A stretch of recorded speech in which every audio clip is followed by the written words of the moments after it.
The deepest question, the one that whispers to us in quiet moments or screams in the raw aftermath of loss, isn't really about what happens times to us, times after death. It's about what happens to times them asterisk.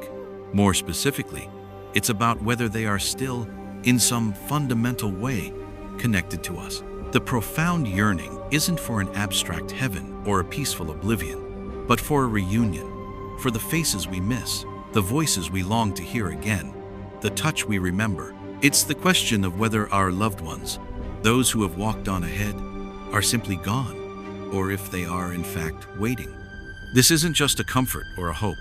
For many, it's an intrinsic part of what it means to be human, to love, and to grapple with the finality of existence. We grapple with the silence, the void they leave behind, and in that space, the idea of them waiting, watching, anticipating our arrival takes root. It's a concept so powerful, it has shaped civilizations, inspired religions, and provided solace through countless generations of grief. But beyond the comfort, what does it truly mean? What form would such a waiting take? Is it an active vigil, a timeless presence, or something else entirely, beyond our current comprehension of time and space? It's a question that cuts to the very core of our understanding of consciousness, identity, and the enduring nature of love itself. This isn't about mere belief. It's about exploring the human narrative of connection that refuses to be severed, even by death, and what that narrative suggests about the fabric of reality. We stand at the threshold of a mystery, one that every culture, every spiritual tradition, and countless individual souls have pondered. When we talk about loved ones waiting, we're not just discussing a philosophical point. We're touching upon the very essence of human experience, the fear of ultimate solitude, and the profound desire for eternal connection. The thought of those who have passed being in some state of active anticipation for our arrival is profoundly comforting.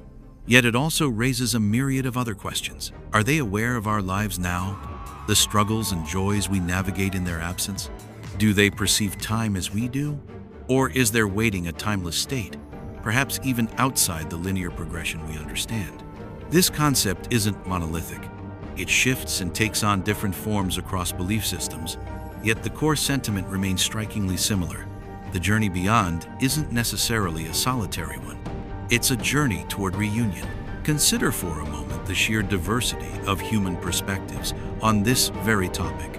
In many Abrahamic faiths, like Christianity, the concept of a heavenly reunion is a cornerstone of hope. Believers often envision a celestial gathering, a place where loved ones, made whole and glorified, recognize and embrace each other. The imagery is rich with joy, peace, and an end to all suffering, with the ultimate promise being an eternal life in the presence of the divine, alongside those they cherished on earth. The resurrection of the body, for instance, isn't just about individual salvation. It implies a restoration of community, of family, in a perfected state. This isn't a passive waiting, but an active, hopeful expectation, often pictured as a joyful welcome when one crosses over. Similarly, in Islamic tradition, while the focus is heavily on individual accountability and the judgment of deeds, the concept of Jannah, or paradise, frequently includes the reunion of families. The Quran speaks of righteous parents, spouses, and descendants being reunited, elevated to the same rank, and enjoying eternal bliss together. There's a profound emphasis on companionship in the afterlife, suggesting that the bonds forged in this life, when righteous, continue and are strengthened. The period between death and the day of judgment, known as barzakh, is often understood as a waiting period, where souls might have some awareness of their past lives and their ultimate destination, an awareness that could certainly include an anticipation of those they left behind. Stepping into Eastern philosophies, the landscape shifts, yet the underlying current of connection persists. In Hinduism, the cycle of reincarnation, or samsara, suggests a continuous journey of the soul, or Atman, through various forms until it achieves moksha, liberation from the cycle. While the idea of individual loved ones waiting in a static sense might not be as explicit as in Western traditions, the interconnectedness of all souls and the eventual merging with the ultimate reality, Brahman, implies a grander, more cosmic form of reunion. Loved ones might not be waiting in a specific location, but their souls are part of the same ultimate journey. And in some traditions, the concept of ancestor worship and offerings acknowledges a continued spiritual presence and influence. The idea of karma and dharma often means that families might be reunited in subsequent lives, working out their spiritual paths together again. Buddhism, with its emphasis on impermanence and the dissolution of the ego, offers a different lens. The concept of a permanent, unchanging self that waits is not central. Instead, the focus is on the continuous flow of consciousness, rebirth, and the eventual attainment of nirvana, the cessation of suffering. However, compassion and loving kindness extend to all beings, and the interconnectedness of all life is a core teaching. While a personal, ego-driven reunion might not be the direct aim, the profound karmic bonds between individuals can lead to rebirths within similar spheres, or with opportunities to influence each other's spiritual paths. The idea of bodhisattvas, those who delay their own nirvana to help others, inherently carries a sense of spiritual waiting and guidance for those still on their journey. Beyond these established religious frameworks, we find profound insights emerging from anecdotal accounts, particularly near-death experiences, or NDEs. These experiences, reported by individuals who have clinically died and been resuscitated, often share striking commonalities. A recurring theme in NDEs is the encounter with deceased loved ones. People describe seeing family members, friends, and even pets who appear youthful, vibrant, and filled with love. These reunions are often described as profoundly comforting, filled with unspoken understanding and an overwhelming sense of peace. The deceased loved ones frequently appear to be there specifically to guide or greet the individual, sometimes communicating messages of reassurance or gently indicating that it's not yet their time. While NDEs remain within the realm of personal experience and are not scientific proof, their consistency across diverse cultures and individuals provides a powerful narrative of a welcoming committee and active presence beyond the veil. The sheer emotional impact and transformative effect of these experiences on the individuals who undergo them cannot be overstated, often leading to a complete reevaluation of life, death, and the nature of consciousness. Philosophically and psychologically, the very notion of loved ones waiting serves several crucial functions for the living. It provides an immense source of comfort in the face of profound grief. The idea that death is not an absolute end to connection, but rather a temporary separation, allows individuals to navigate loss with a sense of enduring hope. It transforms the finality of death into a pause, a transition point, making the pain of absence more bearable. Psychologically, this belief can be a healthy coping mechanism, allowing the bereaved to maintain a sense of continued bond with the deceased. It helps in the meaning-making process after a loss, providing a framework through which to understand and integrate the experience of death into one's life narrative. The concept of waiting also implies a continuity of identity, suggesting that the unique personality, the love, and the essence of the individual persist beyond physical demise. This reassures us that the person we loved is still times them asterisk, not simply absorbed into an undifferentiated consciousness, but maintaining a distinct, albeit transformed, presence. So, if our loved ones are waiting, how might they do it? This is where our human understanding of time and space becomes entirely inadequate.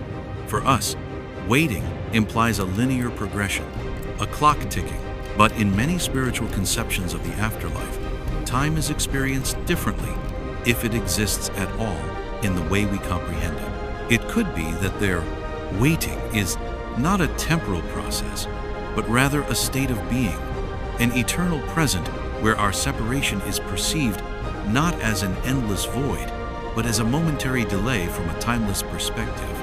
Perhaps they exist in a dimension where past, present, and future are all simultaneously accessible, or where their awareness is attuned to a higher frequency that transcends our earthly limitations. Some theories, especially those touching on quantum physics and consciousness, even suggest that consciousness itself might not be bound by physical laws, implying that our loved one's awareness could be a non-local phenomenon, present everywhere and nowhere, yet still capable of recognizing and connecting with us.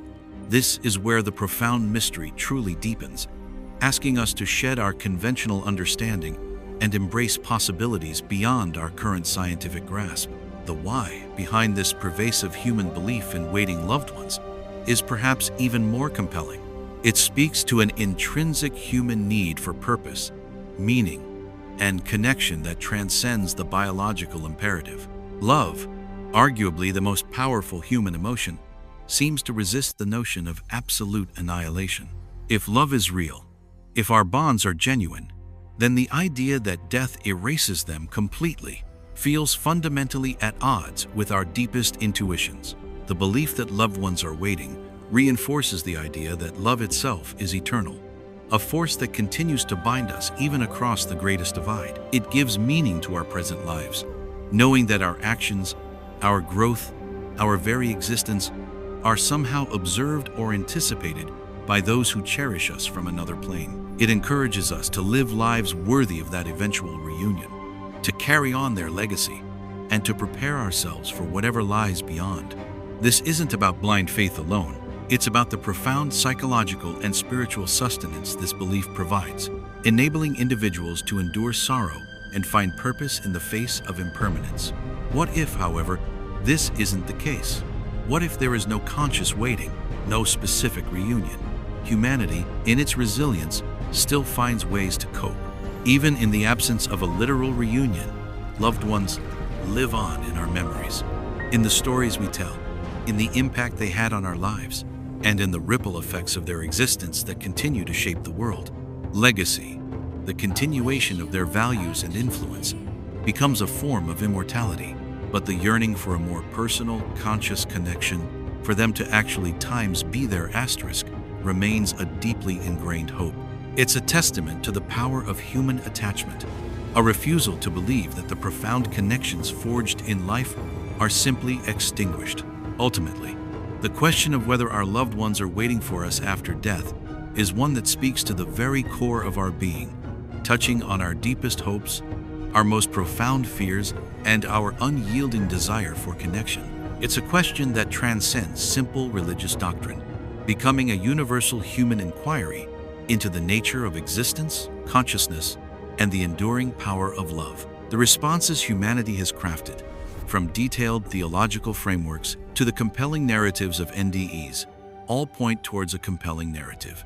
That death, while a profound transition, may not signify an ultimate end to our most cherished relationships. Instead, it suggests a continuation, a grander tapestry of connection, where those who have gone before us are not simply absent, but are, in some profound and mysterious way, part of a welcoming embrace that awaits us. It leaves us with the enduring comfort that the bonds of love, once forged, might truly be eternal, simply paused until the moment we are called to join